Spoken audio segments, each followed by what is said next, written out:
Hammaga assalomu alaykum. Yaxshimisizlar? Bugungi peresatga qiladigan gulim Pinnatum White Ip Premium sorti bu. Shuni aynan shu gulni mana bu variantlari oqmas sariq varianti. Mana onasi 2 oymi, 2,5 oymi oldin olganman. Bu Xitoy. Gollandib aldamayman. Xitoy variant. Bunisidan kesmaganman, o'zi detka bo'lgan. Kelib bitta barg yozibdi, bunisi urinib kelgan ekan. Keyin bu yog'ida yana bor kuslari. Qani ular? Mana bunisini kesganman, yangi kus chiqaryapti. Tak. Bunisini ko'mib tashlabman shekilli, balki endi chiqarar. Xullas bu onasi. Bular detkachalar. Mana mo'xga solib ekkanman. Bu Stendaptus Neon sorti, limonli chiroyli rang bo'ladi. Buni ham ko'paytirishga qo'yganman mo'xga, mana tomirlari. Mo'xni hammaga har doim tavsiya qilaman. Mana shu 1,5-2,5 oy bo'lgan bo'lsa, mana bitta bargdan kesilgan. Tomirlari zo'r. Yana o'suv nuqtalari ko'ringan. Ba'zi birlar уже allaqachon barg yozgan, ba'zi birlari kechikyapti. Immunitetiga, har xil nimasiga qarab o'saveradi. Mana bu endi ko'rinyapti. Bu ham ekamiz. Mana bunisi mana ildizlarni ko'rdingizlarmi? Shunaqa zo'r ildizlaydi nimada, mo'xda. Chirib qolish xavfi ham kam. Tuproqda ekkandan yoki suvga solgandan ko'ra. Mana. Hozir buni mo'xlarini tozalab olib, ekib qo'yaman. Gruntim doimgidek o'zim qo'l bilan yasayman. Nam, hamma narsasi solingan. Oldingi videolarni ko'rsangizlar, ma'lumotlar berib o'tganman. Nima solganimni. Verxavoy to'r, hozir ham aytavering. Chips kokosovый, perlit. To'g'risi bu safar ham vermikulit solmadim. Ko'chaga chiqib kelishga erinyapman. Sovuq ko'cha. Dahshatli darajada sovuq bizda Xorazmda. Mana, ekib qo'ydim.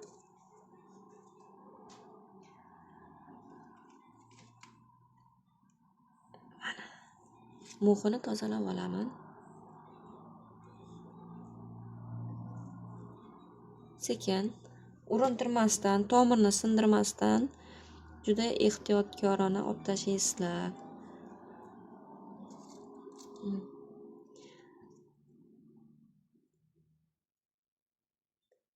Mana. Tak.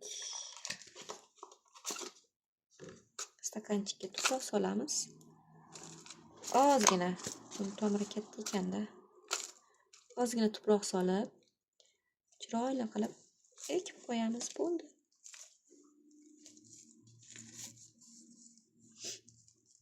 Agar mo'xlaringiz yo'q bo'lsa, perlit yoki vermikulitda ham xuddi shunaqa ko'paytirsa bo'ladi.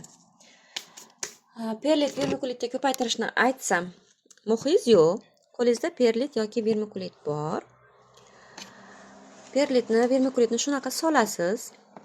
4-5 santimetrcha solasizda, filtrlangan toza qaynab sovgan suv solasiz. Perlitga solsangiz hamma yog'ini ezib solasizda. Masalan, perlitingiz mana shunaqa bo'lsa, mana shu yergacha perlit solsangiz 4-5 santimetr solasizda perlitni. Suvni 2 santimetrcha solasiz. Tushunarlimi? 4-5 santimetr perlit, tagiga 2 santimetrcha nima solasiz? Suv solasizda. Masalan, mana shu qalamcha kesilgan, quritilgan, shunda sekin perlitga tiqib qo'yasiz 1 santimetr, 2 santimetrcha. Suvga tegishi shart emas. Suvga tegib tursa, chirib ketish xavfi katta bo'ladi. Tegmay tursa, pastdan o'zi namlik kelib, tomir ortishi nima bo'ladi. Agar vermikulitni ko'paytirsangiz, shunchaki vermikulitni yaxshilab namlaysiz. Suvni o'ziga shimib olgandan keyin shunda qalamchalarni tiqib qo'ysangiz, hali uni ham bir to'g'ri kelganda ko'rsatib beraman. Shunda vermikulitga shunda sanchib qo'yasiz-da, ustiga krishkasini yopib, issiqqina yorug' joyda qo'yib qo'yasiz. O'zi sekin tomir ortadi. 10-15 kunda bemalol olib ko'tarib qarasangiz, tomiri chiqqan bo'ladi. Stendaptus, philodendron, monstera, singonium gullari judayam tez tomir ortadi. Yana beozor, juda tez ko'payadi. Hammaga tavsiya qilaman. Mana. Ekdim. Agar gruntga ekmoqchi bo'lsangiz, masalan, hozir tozalab olayda. Gruntga ekmoqchi bo'lsangiz, xuddi shunaqa grunt tayyorlaysiz. Xuddi shunaqa. Solasiz gruntingizni. Buni masalan nimasi yo'q deb tasavvur qilinglar. Shunda tiqasiz. Buni ildizi bilan o'suv nuqtasi yo'q deb hisoblang mana. Faqat ko'paytirish uchun qalamchasi bor. Mana shunda sekin tiqasizda, ustidan bosib qo'yib, teplichkaga solasizda, tagidan ozgina namlik berasiz, bo'ldi. Xolos. Boshqa ha deb suv beraverish to'g'ri kelmaydi, chirib qoladi unda. Keyin kutasiz. Berishingiz mumkin epin, yantarniy kislota, monokaliy fosfat, keyingi nimalarida ozgina ildiz ko'rsatgandan keyin uni ham yoki sprey qilasiz yoki konteynerni tagidan solasiz uni. Hech qachon ustidan bermanglar.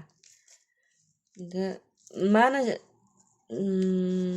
tajribamdan kelib chiqib, o'zimnikidan o'zim qilgan xatolarimni aytyapman-da sizlarga.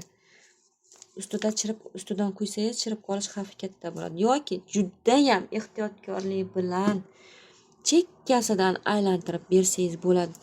Ko'nglingiz tortmasa. Shunda uchli narsa olasizda, pipetkami, shpritsmi olasizda, shunda chekkasidan aylantirib solasiz, tuzatasiz. Mana. Bu kesilmay qo'ygan ekan. Kesilgan deb o'ylabman-da. Обязательно albatta teshik bo'lishi shart va zarur. Mana tayyor. Endi buni hozir bir konteyner topib olish kerak endi. Sizlarga yana bitta narsani aytib o'tmoqchiman. Mana bu bargi, masalan, bu golovka ekan, ikkita o'suv nuqtasi beribdi bunisi. Hozir boshqa nimada ko'rsataman. Mana. Mana bu ekilgan, tomirlagan, masalan. Bunisida ko'rsataman. Ekilgan, tomirlagan, bu уже o'suvni boshladi. Konteynerga solgandan keyin ham 10-15 kun o'tib bu barg yozdi deylik. Mana bunaqa holatga keldi.